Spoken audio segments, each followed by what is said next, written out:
esto esperamos nosotros que sea el comienzo de una campaña transformadora en la cultura del hondureño.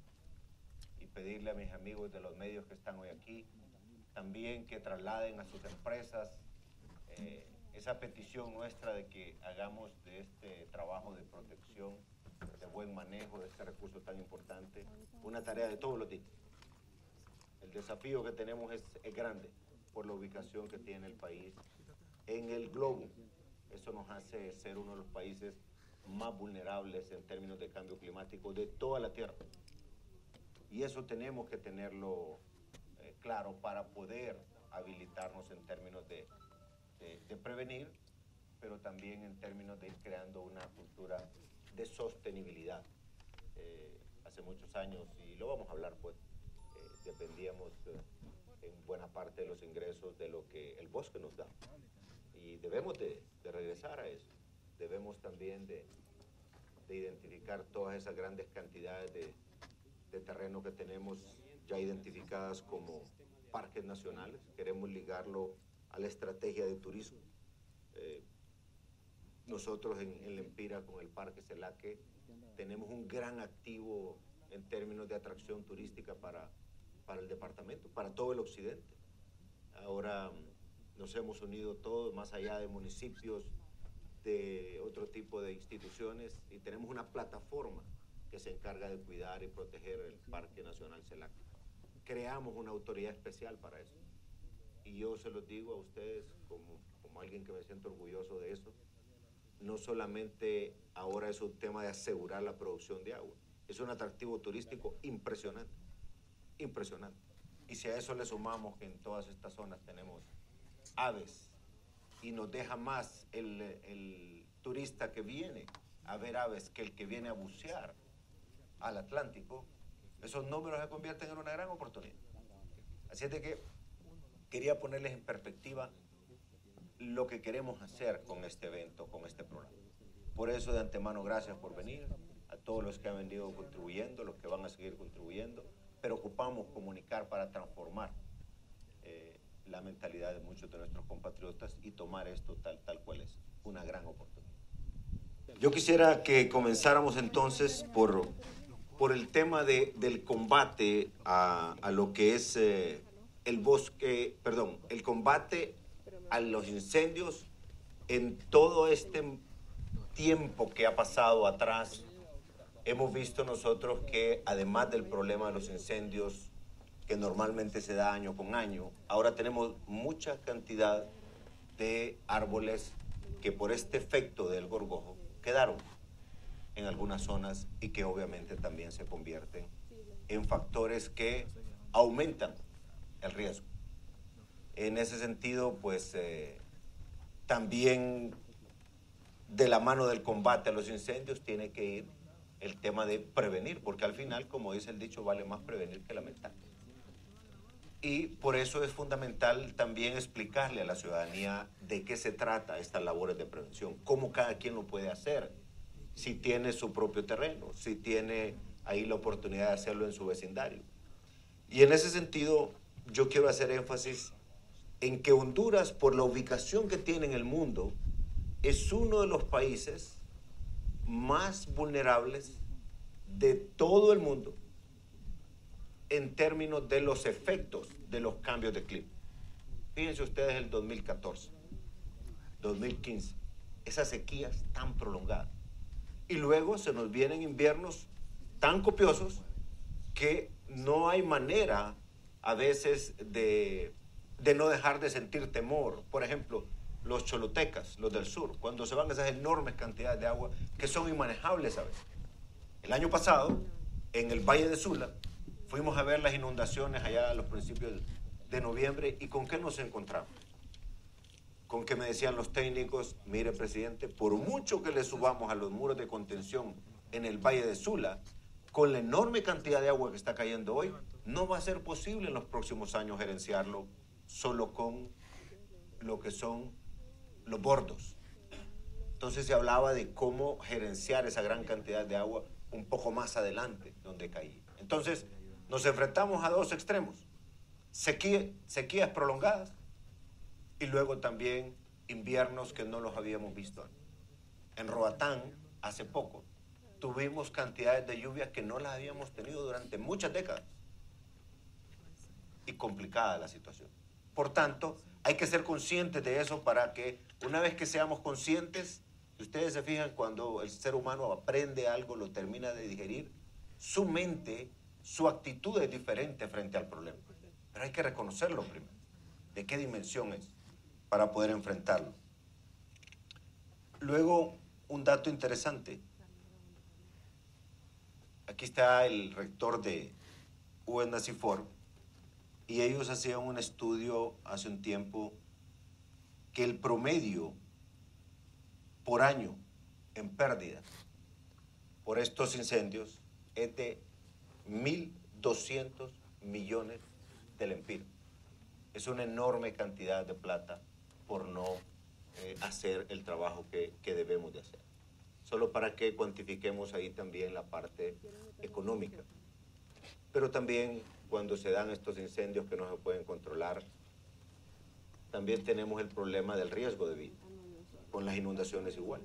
Hace poco entregamos unas casas en Juticalpa, Olancho, y me comentaba una señora cómo la creciente se iba dando, era horas de la madrugada, y si ella no se despierta, no se da cuenta que su hijo ya se le estaba ahogando. Y fue en silencio que fue creciendo. O sea, y estaban dormidos. Entonces, ese es un tema que debemos de tener conciencia nosotros. Y luego también, al final de todo esto, si no activamos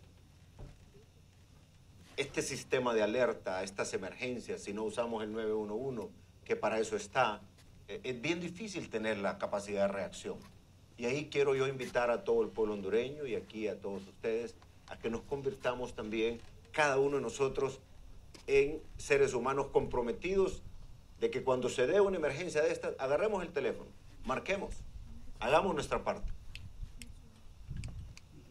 También aquí hay un tema de enseñanza que debemos de hacerlo desde la casa, en el kinder, en la escuela, en el colegio, a través de los medios de comunicación. La conciencia del gran potencial que tenemos que cuidar. Y en suma, vale más prevenir que lamentar. A mí me gustaría escuchar de los que trabajan en todo este tema de prevenir, de combatir los incendios, que nos comenten sus experiencias, que pudieran trasladarle al resto de los hondureños para motivarlos y que también sean conscientes del tesoro que tenemos que cuidar. Aquí hay representación de diferentes sectores. Ese es un poco el mensaje que queremos que se transmita al país. Alcaldes, instituciones públicas, instituciones privadas, emprendedores, empresarios, cooperativistas. Al final, a todos nos interesa. Y ese es el mensaje. O sea, a todos nos interesa, todos debemos de hacer nuestra parte, todos debemos de cuidar. Haciendo un paréntesis, miren, en el lugar donde yo nací, tenemos ahorita decretada la primera reserva forestal privada del occidente de Honduras. Por esas cosas de la vida quiero desarrollar un poco lo que decía Cano sobre el tema de la agricultura en la forma tradicional. Llegó un momento en que para nosotros ya no era rentable seguir con ganado, seguir sembrando granos básicos esperando que cayera la lluvia. No salía. Y entonces dejamos eso. Pero naturalmente se fue creciendo un bosquecito, bosque seco. Y con los años, hace unos 4 o 5 años, me llaman como a las 10 de la noche un domingo que habían encontrado el colibrí esmeralda allá en el Río Grande. Y inmediatamente mi pregunta fue, ¿y dónde? Pero como esperando yo que me contestaran, no, en la propiedad suya. Y en efecto me dijeron en la propiedad suya. Claro, ustedes saben, el colibrí esmeralda pensábamos que solo estaba allá en Olanchito, en el bosque seco de Olanchito.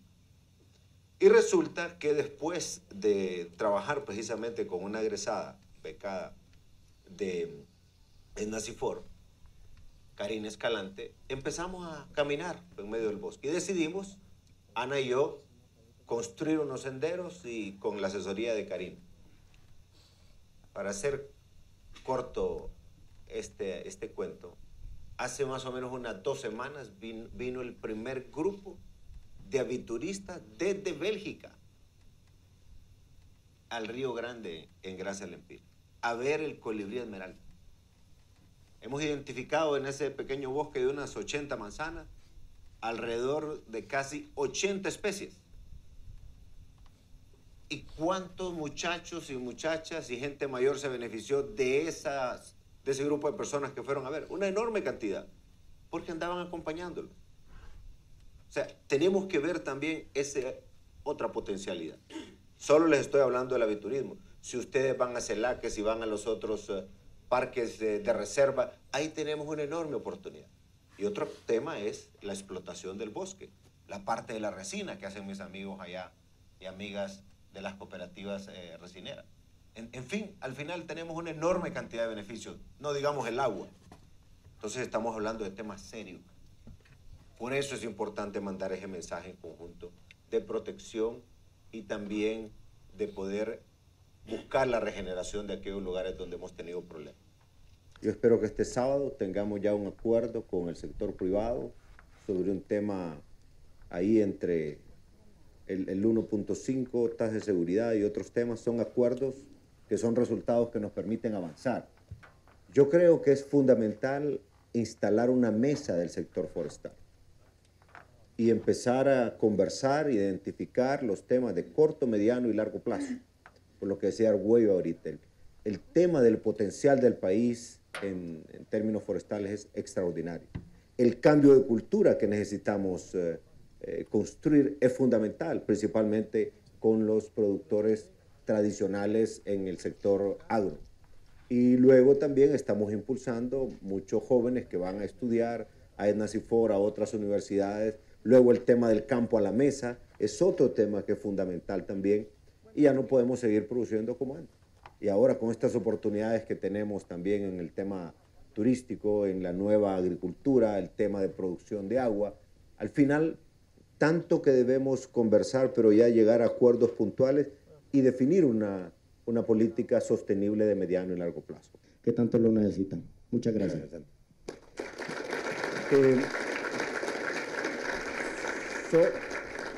Solamente en este esfuerzo que inicia hoy de prevención y de atención al tema de incendios, estamos hablando de unas 2.000 oportunidades de empleo a lo largo y ancho del país. Pero cuando se involucra el resto de los sectores, estamos hablando de una cantidad que sube casi a los 10.000. Me refiero también la participación de alcaldías, los mismos empresarios de la madera, las cooperativas. O sea, todo el mundo se pone en alerta y tenemos una enorme cantidad de mano de obra que también va a percibir sus ingresos. Pero también en el lado del empleo yo quiero que lo miremos desde otra óptica. La restauración, volver a sembrar, volver a cuidar, permitir la regeneración natural es un gran objetivo nacional. Nosotros como país tenemos un compromiso que hemos asumido internacionalmente. De cara al año 2030 tenemos toda una hoja de ruta que trabajar día a día y ahí van a ir surgiendo también grandes oportunidades de empleo para poder recuperar toda esa enorme cantidad de hectáreas que hemos perdido por razones del ser humano o por razones naturales, estas plagas que se han dado. Y sobre todo yo miro la gran oportunidad que ahora ya tenemos un conocimiento especializado de cómo hacer la nueva agricultura. Ya no es necesario andar ahí con el hacha o con el guarizama dándole vuelta a árboles y árboles cuando en pequeñas áreas podemos cultivar y ser mucho más efectivos en la producción de alimentos. Así es de que por ahí tenemos también otra enorme oportunidad de empleo, mezclar las dos cosas, mezclar el turismo como hablábamos. Entonces también se trata de la generación de empleo. Es parte de la mesa de empleo que hemos creado y una corriente importante va en esta dirección. No sé si tal vez el ministro Madero nos orienta en esa parte para que también se sepa el esfuerzo que estamos haciendo desde el gobierno en conjunto con otros sectores. Sí, gracias, presidente. Para terminar, quiero destacar también cómo se conjuntan varias fuerzas aquí. Lanzamos un programa de becas para universitarios. Son alrededor de un poquito más de 11,000 becas para universitarios. Y estamos hablando de darle prioridad a las actividades que impulsa el Plan de Generación de Empleo Honduras 2020. Pero lo interesante de esas becas es que tienen una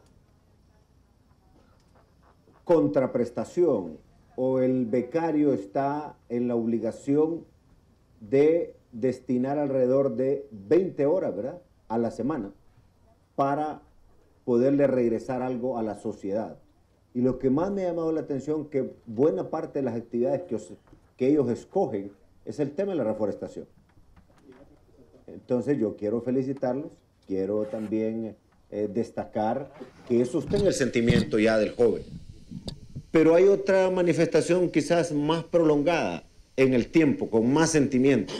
Son los jóvenes que lanzaron un movimiento que le llamaron Jóvenes que se rebelan contra el cambio climático. A mí me mandaron con un montón de cajas a una convención allá en París, de un montón de firmas que recolectaron, casi 1 millón y pico.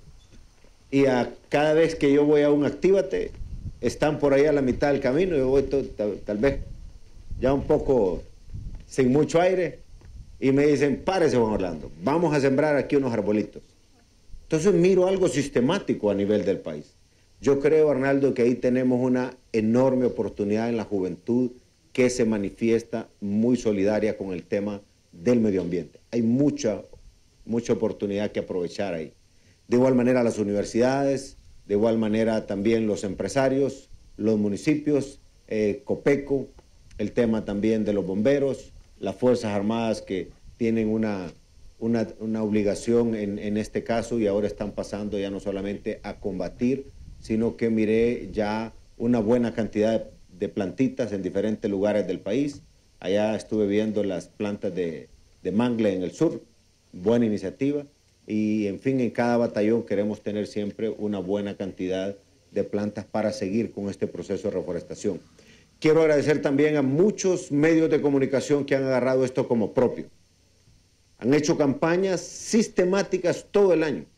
Me parece que es la oportunidad para que todos los medios que están en el país puedan hacer una contribución, porque al final de lo que se trata es de cambiar la cultura del hondureño. Y para eso se necesita una comunicación agresiva, constante, porque es cambiar los patrones de conducta, instalar valores, principios, y eso se puede lograr exitosamente con los medios de comunicación. Así es de que yo diría que había que hablar, Arnaldo, con Conatel, como el Estado le da una licencia al medio de comunicación. Licencia significa que cuando todas esas señales se van por el aire, ese aire lo administra el Estado. Y lo que podemos pedirle como una contribución especial a los medios es que nos ayuden a comunicar esta campaña que logre esa nueva cultura.